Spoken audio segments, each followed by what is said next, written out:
Tonight, tragic new details in the death of a little girl from Montreal, allegedly killed by her father on a summer road trip. I can't even fathom as a mother what her mother has endured. An emotional vigil in her name in the New York town near where her body was found, as police make a new appeal for clues. The Prime Minister briefs the premiers on U.S. trade talks and that fast approaching deadline. There is a sense now that we're not going to get a deal at all costs for August 1st. We're working to get the best deal for Canadians, and that's the focus now.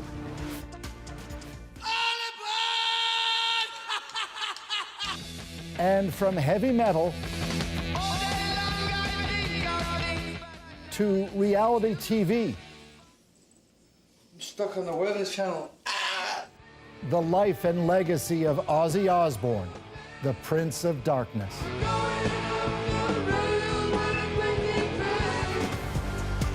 From CBC News, this is The National with Paul Hunter. Thanks for joining us. Adrian is away. New evidence tonight out of New York State, where investigators say an autopsy now suggests a 9-year-old Montreal girl who was allegedly killed by her father was drowned. Melina Frateline's death is eliciting grief not only among family, but also in the New York town of Ticonderoga, near where she was found, and where many people who did not know her are gathering in memory of her short life. Sarah Levitt is in Ticonderoga, where a vigil is being held tonight. And Sarah, many people are showing up for Melina. Yeah, Paul, more than 100 people in all from all areas, really. They say that they've been touched by this tragedy, that they may have not known Melina, but they wanted to commemorate her life and remember her before this tragedy. The death of 9-year-old Melina Frateline prompting many questions, now at least one potential answer. A preliminary autopsy suggesting she drowned in a suspected homicide, but investigators are still appealing for help from witnesses. Releasing these images of a 2024 gray Toyota Prius, they say the little girl was seen in with her father, Luciano Frateline. Of particular interest, Saturday, July 19th. It was Frateline himself who called 911 that night to say his daughter, Melina, was missing, possibly abducted. He then reports 2 unknown males forced her into a white van. That lead was thoroughly investigated and disproven. Sunday morning, a sad discovery. Be advised it's being requested by the Sheriff's Department for the incident in Eagle Lake. Melina's body was found here in this pond under a log. Her father has now been charged with second-degree murder and concealment of a corpse. He's pleaded not guilty. For now, he's being detained here at the Essex County Correctional Facility. It's very unsettling, especially for this little community. Residents in Ticonderoga, about 10 minutes down the road from where she was found, are reeling from the news. It kind of hit, because I got a little kid too, and it kind of hit home. I didn't want to see anything happen to a little girl. I saw it on the news and I was stunned, so, like everybody else in town. Well, it's rare that something like that happens around here. Bridget Cruz decided to organize this vigil. And if this is going to be her resting place where he left her, this is going to be her community now. She will be one of us. I will be her protector, if that's what it takes. Police say Melina's mother had full custody, but that she had no reason to believe that Frateline would cause any harm to her and his daughter. And Sarah, just returning to the investigation now, walk us through what you're hearing from police. Well, they are certainly keeping their cards close to their chests right now, saying this is an ongoing investigation and it's in the courts. They wouldn't even point to a possible motive. What we do know, this will play out in the courts. Luciano Frateline will be in court on Friday. All right, thank you, Sarah. Sarah Levitt in Ticonderoga, New York tonight. The man accused of a horrific car ramming attack at a Filipino street festival in Vancouver earlier this year is facing more murder charges tonight. Kaiji Adam Lowe was charged with 8 counts of second-degree murder. Police say he now faces 11, matching the number of people who died at the Lapu-Lapu Day festival in April. Dozens of others were injured. Lowe is scheduled to make a court appearance tomorrow. A judge is expected to determine if he is mentally fit to stand trial. U.S.-Canada Trade Minister Dominic LeBlanc is headed to Washington Wednesday to continue trade negotiations with the U.S. The hope was to have a deal by the end of the month, but as Kate McKenna shows us, after meeting with premiers to go over it all, the Prime Minister isn't committing to much.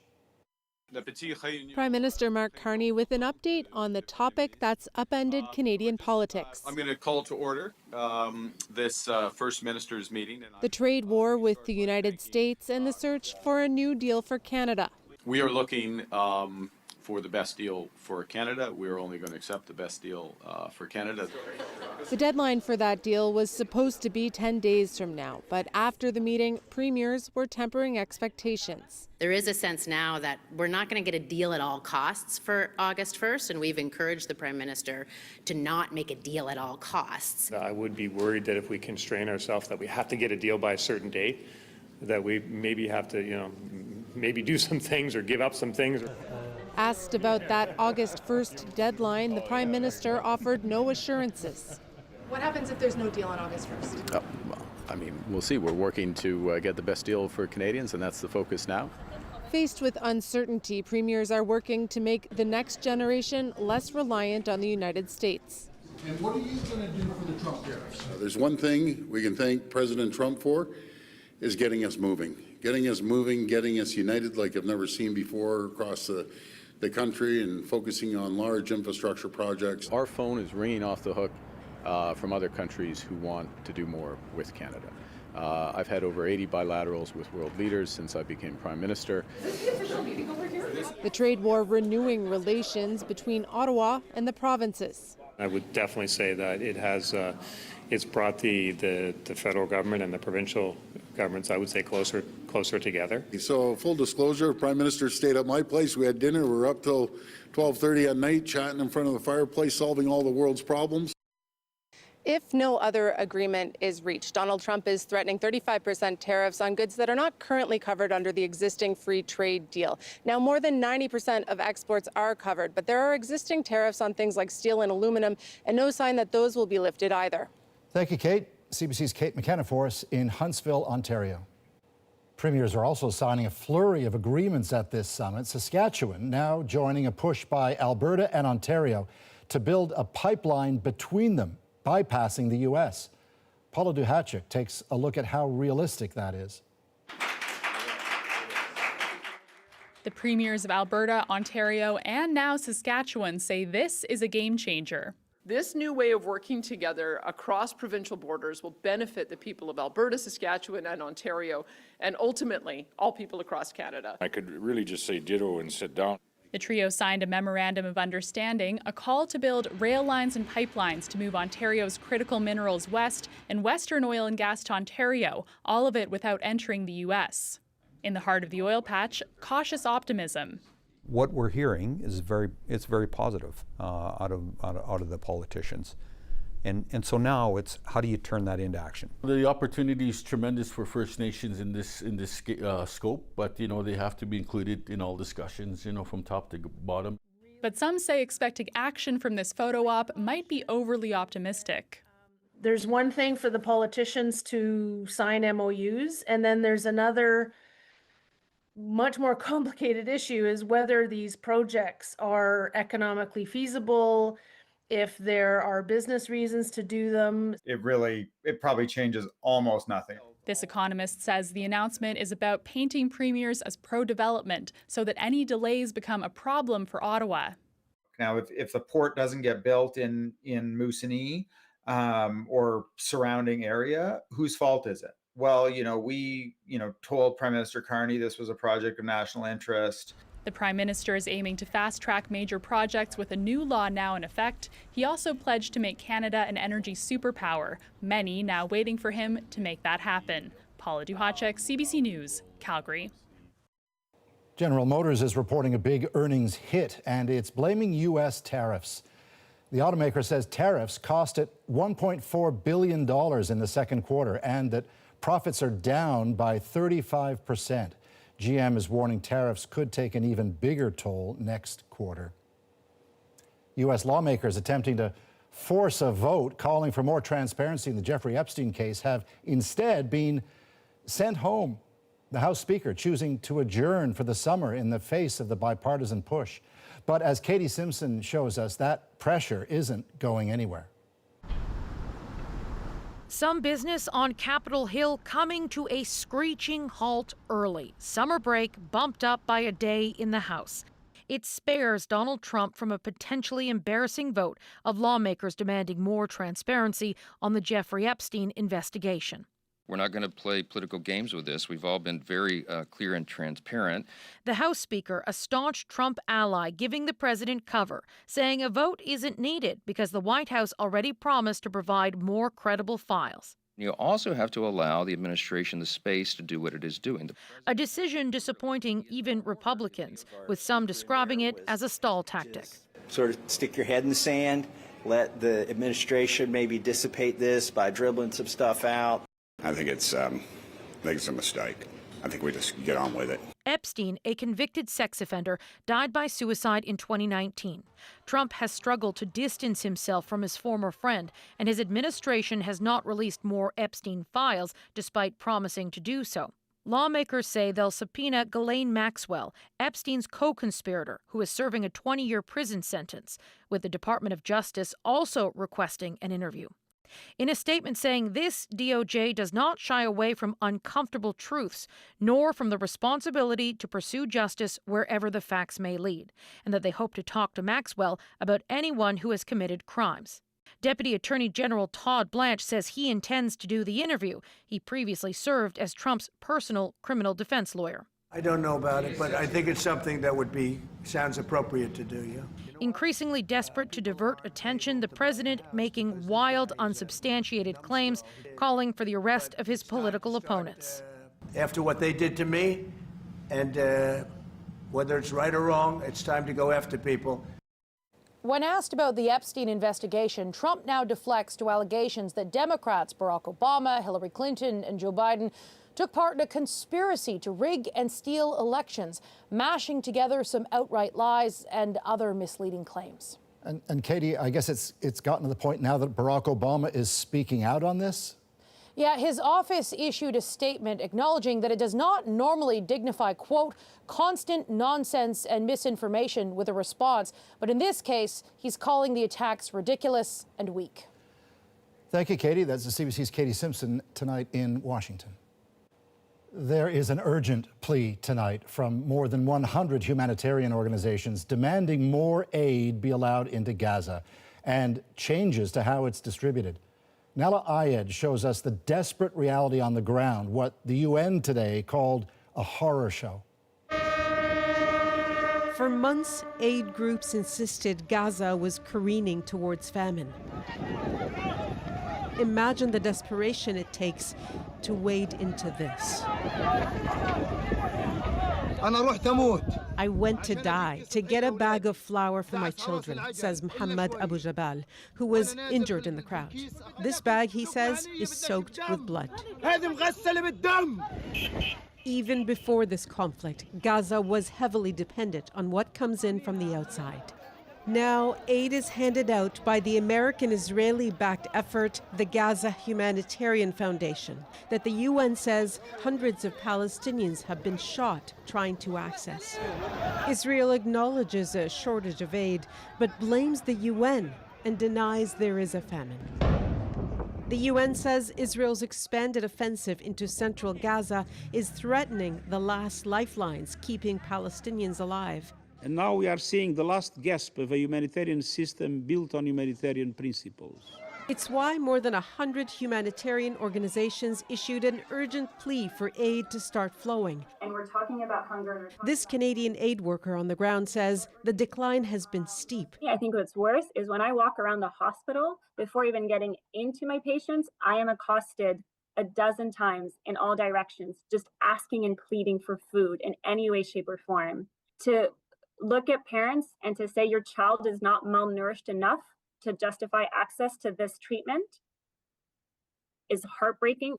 With hospitals threatening to close and mass starvation spreading, aid workers say they need action. We need humanitarian supplies to come into Gaza at scale.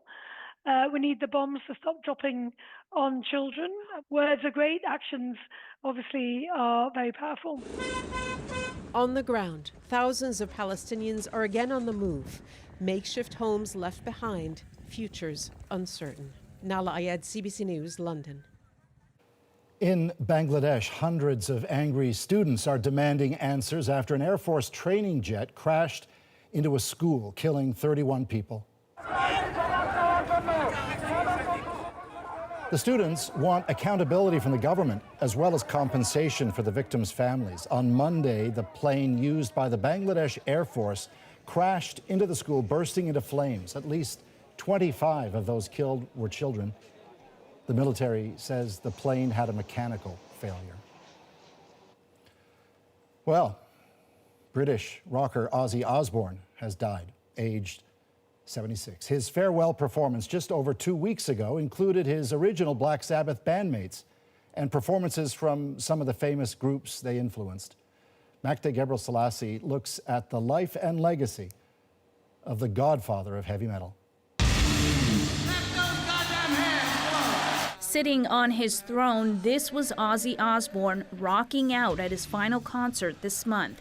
Now it's the most final of farewells. Today, the world is a lot less metal. He was a hero to millions of people. Osbourne shot to fame as the frontman of Black Sabbath, formed in 1969.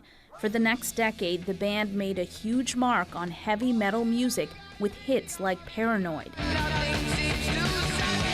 From his vocals to his shocking moments on and off stage, Osbourne stood out. Ozzy was the craziest, biting off the heads of doves and bats and snorting up ants from a sidewalk and getting into ATV accidents and taking so many drugs. He was kicked out of the band in 1979, but musically he kept going, selling out shows as a solo artist. He and his wife ran Ozfest, an annual touring music festival.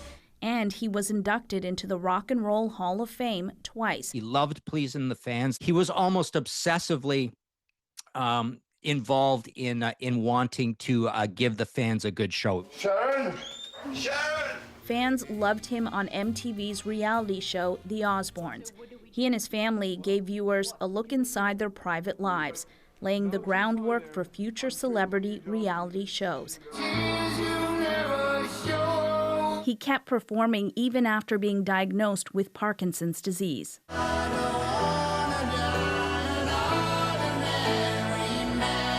On Tuesday, loved ones released a statement saying he was with his family and surrounded by love when he passed.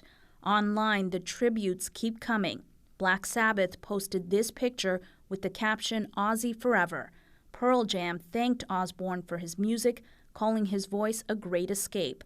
And Elton John said he was a dear friend, huge trailblazer, and a true legend. Ozzy Osbourne was 76. Magda Gebrselassie, CBC News, Toronto. Sudden cardiac arrest is the leading cause of death for young athletes. One pad goes here and one pad goes in the left armpit. Why female competitors are less likely to survive and what can be done to help. Next.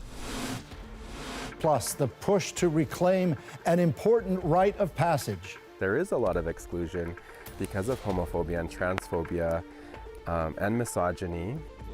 How inclusive sweat lodge ceremonies are giving trans and two-spirit people a second chance to heal.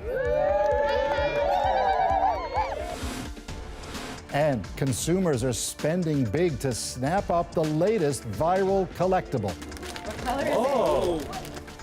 What's driving the global demand for Labubu dolls? We're back in 2.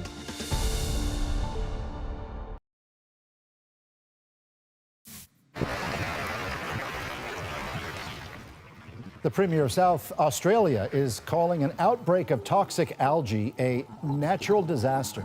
Officials say more than 400 different species have died and local industries are suffering. The outbreak was caused by a type of algae overgrowing that sucks oxygen out of the water as it decomposes. It spans an area more than 4,000 square kilometers in size. For young competitive athletes, the leading cause of death is sudden cardiac arrest. Men are more likely to suffer from such an emergency, but as Jennifer Yoon explains, women are far less likely to survive one. Breathing hard,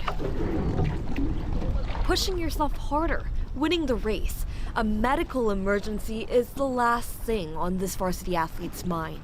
It's definitely something that can sneak up on you because you're distracted in the heat of the moment.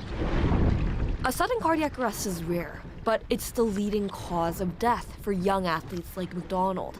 And while men are more likely to suffer one, women whose hearts suddenly stop are less likely to survive, according to several studies. That worries Ruth. Hesitation and like potential like social discomfort that people don't want to like overstep boundaries even in an emergency situation. One pad goes here and one pad goes in the left armpit. That takes maybe 30 seconds. Obviously, you have to take their clothes off to be able to do that. Several studies suggest bystanders tend to step in less frequently to resuscitate a woman.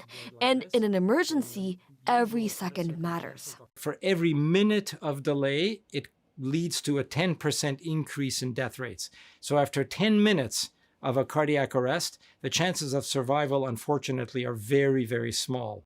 Another important factor to consider, the physiological differences between male hearts and female hearts in size, electrical systems, and blood vessels. We don't really have a lot of great data on female athletes. A lot of the old studies have been based on male athletes, and they're not transferable. Any concerns with any chest discomfort? This heart specialist is trying to fill in the blanks, researching how age and hormonal changes like menopause can affect women's cardiac health. You may look fit and healthy and feel that way, but there may be some other factors that are coming into play now that are putting you at high risk of high blood pressure and abnormal cholesterol. Harvey says scientists are behind the game when it comes to understanding the risk factors for sudden cardiac arrest in female athletes, and in best responding if a woman on a playing field has an emergency. Jennifer Yoon, CBC News, Toronto. A massive backlog is plaguing the court system in India. Oh my God, there are papers stacked from floor to ceiling. It's amazing anything gets done. I don't think anyone in Canada can even comprehend the scale. Why tens of millions of cases are in legal limbo, including one on the murder of a Canadian doctor. Plus, remembering Ozzy Osbourne. I was incredibly lucky. A superfan's final moment with the heavy metal icon.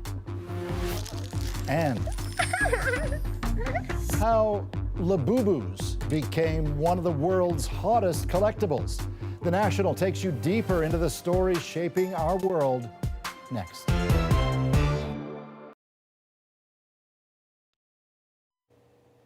Yeah, so these things behind me are huge. I mean, maybe not physically. I mean, in real life, they can fit in the palm of your hand. But when it comes to the craze these furry little things are creating, Labubus are about as big as it gets right now. Michelle Song tells us why. What color is it? It's furry, colorful, and some even call them ugly. But these toys called Labubus have become a global phenomenon. I'm happy that she's happy. This one is the second version. Garwan Toy has carried Labubus in his store since January. This guy. But after K-pop superstar Lisa from the group Blackpink and other celebrities popularized the toy, he's been struggling to maintain his stock since. When I first started, I was probably selling maybe like 2 to 3 a week, but I'd say that it's like 10 times higher now. Labubus are storybook characters turned toys, originating from the book series The Monsters. Chinese toy maker Pop Mart started selling the elf-like characters in 2019. The company is now forecasting a 350% profit surge for the first half of this year.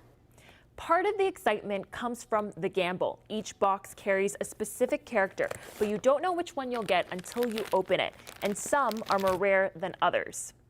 That surprise keeps them coming back for more, And that also leads to an economy of buying and selling where those dolls are now traded for higher prices than they were originally purchased for. The high demand is driving up the price, now in Canada selling upwards of $70. Some rare finds even selling for hundreds on resale. A life-size Labubu was also auctioned for more than $200,000 Canadian. It became a status kind of thing. A small luxury is something that is a bit more affordable to people now. And the more that people talk about one particular thing, the more they want to get involved with it. Labubus have taken over social media feeds across the globe. Okay, Daddy, you stand with her. But whether the toy will just be a short-lived fad or a long-standing character is still up for debate. Michelle Song, CBC News, Toronto. Well, now it's time to dig deeper into the stories shaping our world. As India's court system drowns in millions of unresolved cases, a Canadian seeking justice for his murdered mother shares his story. I'm trying my best, but it's tiring. If nothing changes, the backlog could take centuries to clear. But first, Here, everybody has a space. a traditional Indigenous rite of passage for youth, connecting participants with their culture and community, designed to include trans and two-spirit people. This is incredibly healing. Paige Parsons got access around the 4-day ritual and heard why some see it as a pivotal experience.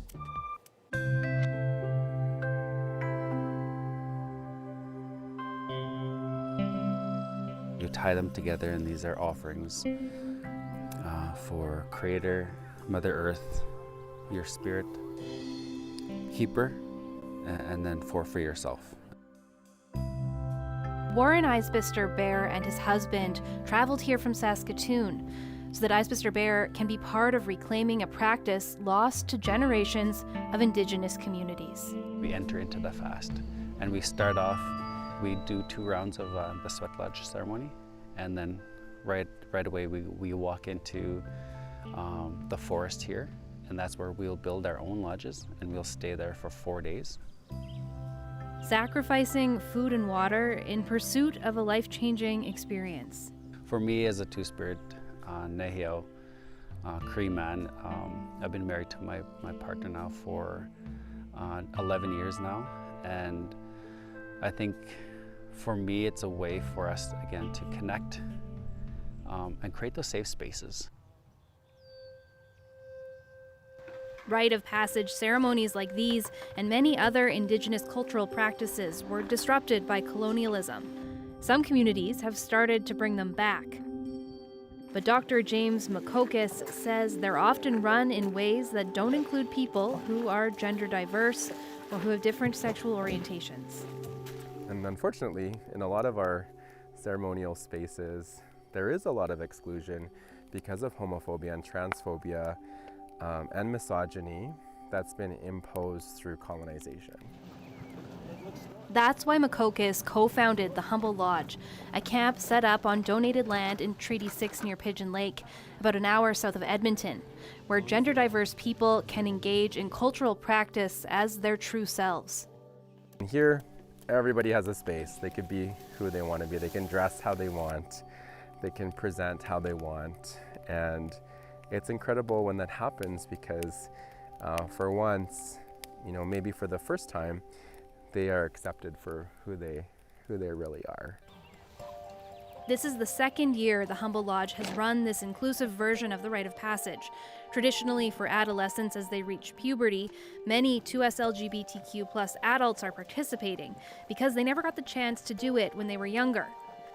Makokis says missing out on these rituals has negative health effects.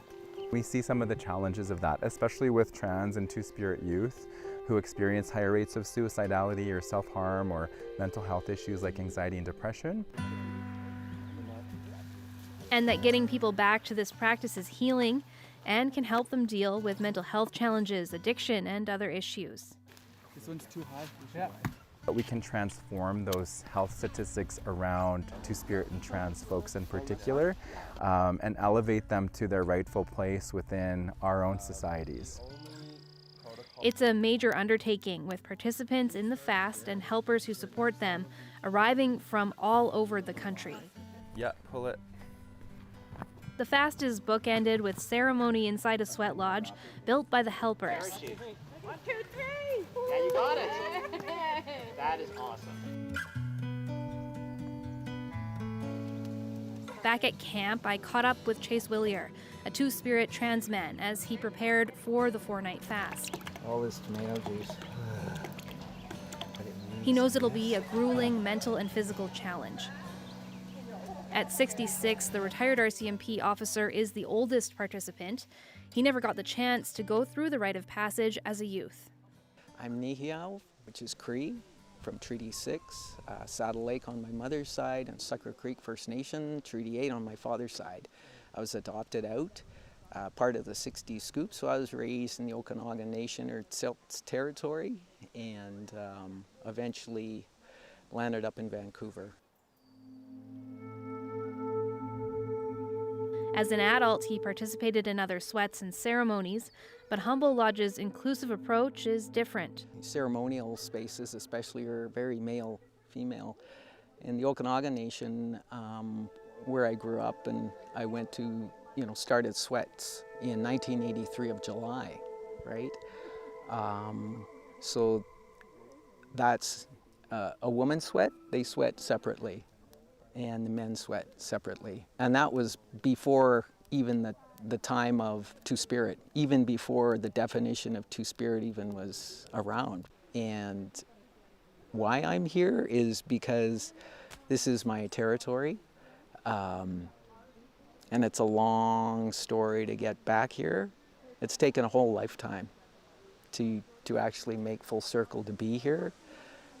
So this is huge for me. This is incredibly healing. Organizers asked us not to record the ceremonial aspects of the rite of passage, but it begins as they enter the sweat lodge. As part of the hours-long ceremony, they sit in the steam, pray together, eat berries, and drink water for the last time before heading out on their own into the forest. They build small lodges that they sleep in and spend the next several days and nights mostly in solitude. Visitors are allowed at certain points, and physicians check in on them 3 times a day to ensure they're safe. On the final morning, they leave the forest and re-enter the sweat lodge.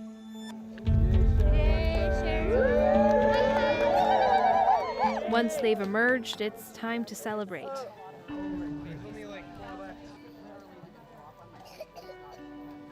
After eating and recovering, participants have time to reflect on what they've been through.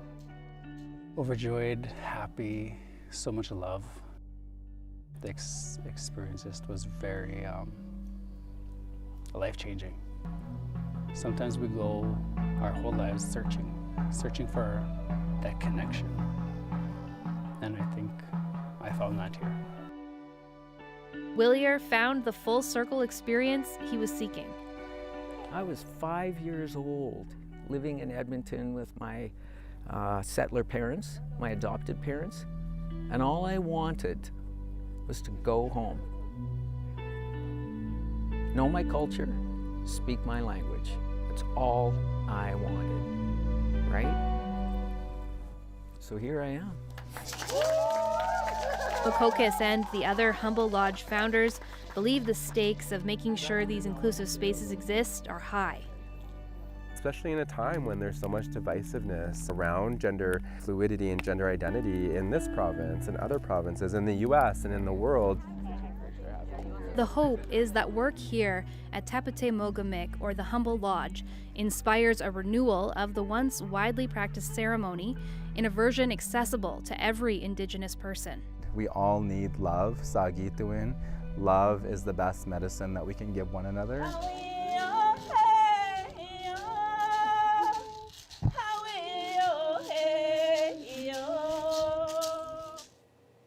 What a story. Paige Parsons was told work is underway to create a permanent space for Humble Lodge. Organizers are also hoping Governments will help fund the program. Coming up, the massive backlog plaguing India's court system. Files have disappeared. Files have been found months later. Why tens of millions of cases are trapped in legal limbo, including the brutal murder of a Canadian doctor in Mumbai. Next.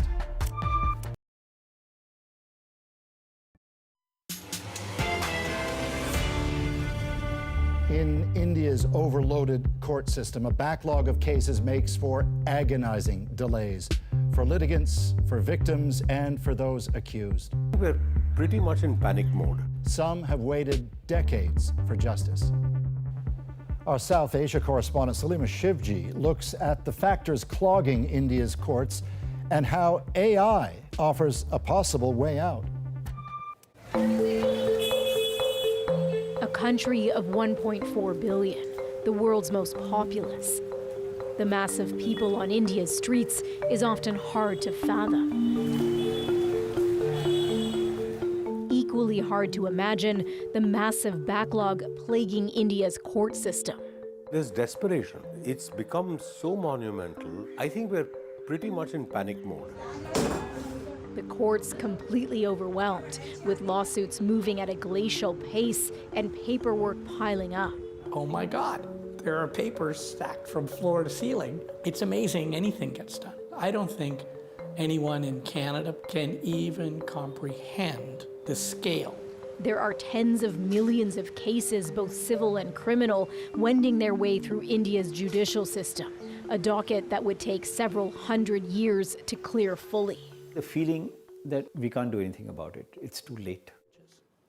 This is simply charge sheet number 1. For Sanjay Goel, these piles of documents are a painful reminder of a decades-long nightmare, a fight for justice he's been waging since 2003, when his mother, Canadian Dr. Asha Goel, was brutally murdered while visiting family in Mumbai. And it's like Groundhog Day. Files have disappeared. Files have been found months later. The case appears open and shut. There's a confession from one of the attackers, DNA evidence, and yet 22 years later, Sanjay is still flying back and forth from Vancouver to Mumbai for hearing after hearing. It's beyond my comprehension. And it's a constant process of, the judge didn't come today, it's raining, this, that. The delays also excruciating for Sudhir Dawale, who's now settling back into his everyday, embracing the mundane. After this, his joyful release from the jail where he was held for 6.5 years, just waiting for bail. In prison, all we did was wait. It was awful, Dawale says. People keep getting date after date for more hearings, but nobody knows when their ordeal will end. He's long been an activist fighting discrimination against India's lower castes, often using protest songs like this one. So Dawale always suspected his case, following his arrest for allegedly inciting caste violence, would drag on. But it was even worse than he feared. The charge sheet against me is 25,000 pages long. The prosecutors couldn't decide how to frame the case, he says. There are more than 300 witnesses listed. Years went by, 2 of them spent in solitary confinement before Dawale finally got bail. A judge ruled he had suffered an inordinate delay, and still Dawale's trial is looming. His is just one case of the more than 52 million pending in India. Some 6 million lawsuits have been dragging on for more than 10 years, and the reasons for all the delays are almost too numerous to count. India's court system, inherited from the British, is rigid, archaic. There are endless oral arguments with no time limit, all of which needs to be transcribed, plus long written submissions and piles of witness testimonies, often jotted down by hand. The other main issue, there aren't enough judges in this country. Only 15 judges for every million Indians. A terribly low ratio, and vacancies take ages to be filled. It's almost incomprehensible for retired Supreme Court Justice Madan Lokar. No serious attempt has been made to try and tackle the backlog. The vacancies, even if recommendations are made, the vacancies are not being filled up. And at the high court level, it's 40% vacancy. Roughly 40%, yeah. There are also cases clogging the system that probably shouldn't end up in court. In India, it's a criminal offense to bounce a check instead of just a fine. There are hundreds of thousands of such cases that are pending. It had become so critical that at one point of time, there were almost 1,000 cases being filed in a day in Delhi. A staggering problem so hard to solve that there have only been slight attempts to tackle India's overburdened courts. It saves the recording and transcribes later. Artificial intelligence could make a dent, says retired Bombay High Court Judge Gautam Patel. It does the capitalization already. He's using a new program called Adalat AI. It can transcribe court proceedings in real time, a potential game changer that Patel discovered after he retired. Well, my initial reaction is, where have you been all my life? It's just a far more efficient process running through and saves an incredible amount of time. But he says it will take much more to actually start to address India's judicial backlog. The dates just keep pushing and pushing and pushing. And with each aborted hearing, the toll on Sanjay Goel and his family deepens. I'm trying my best, but it's tiring. You know, I just turned 60 in October. I never thought I would be at this point and trying to do this. Even through the exhaustion and the frustration, he says he feels lucky that he even has the means to keep pushing, to see his mother's killers behind bars. But his father is now in his late 80s. And it's hard to look at him and say, Dad, I've done what's expected of me. You know, I made a promise. And I need to fulfill that promise as best I can. The pain of justice not yet served, at times too hard to bear. Salima mentioned the role AI might play in reforming India's court system. And earlier this year, the country's prime minister touted the benefit of technology. Narendra Modi said the country was moving toward a justice system that will be fully future ready. Here's another story we're working on. On the eve of the decision in the criminal trial of 5 former Canadian junior hockey players, we hear from someone who played a small but vital role in the courtroom. With no cameras allowed, her sketches were a window into the scene. Eli Glasner spoke with Alexandra Newbold. Here's an excerpt. Well, you've seen so many facets of humanity in those witness boxes and what happens in a courtroom, but also some of the worst things people can experience, I imagine. Yes, it can be very, very dark, very dark. Yes, as an artist, it is fascinating. There's so much to draw. There's so much to work with. I love my job because I love to draw. I'm making art all day, every day, and I love that so much. But yes, the subject matter is undeniably dark. You can catch Eli's full interview with Alexandra Newbold on Wednesday right here on The National. Coming up, a superfan remembers Ozzy Osbourne. Like such a special moment because this, well, as we now know, it was his final goodbye. The moment he met his heavy metal idol is our moment.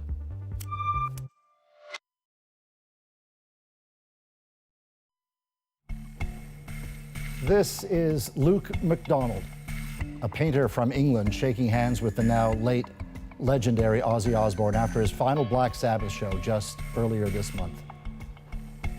MacDonald created a painting to honor the band, and that led to a special moment with Osbourne. Tonight, their moment is our moment.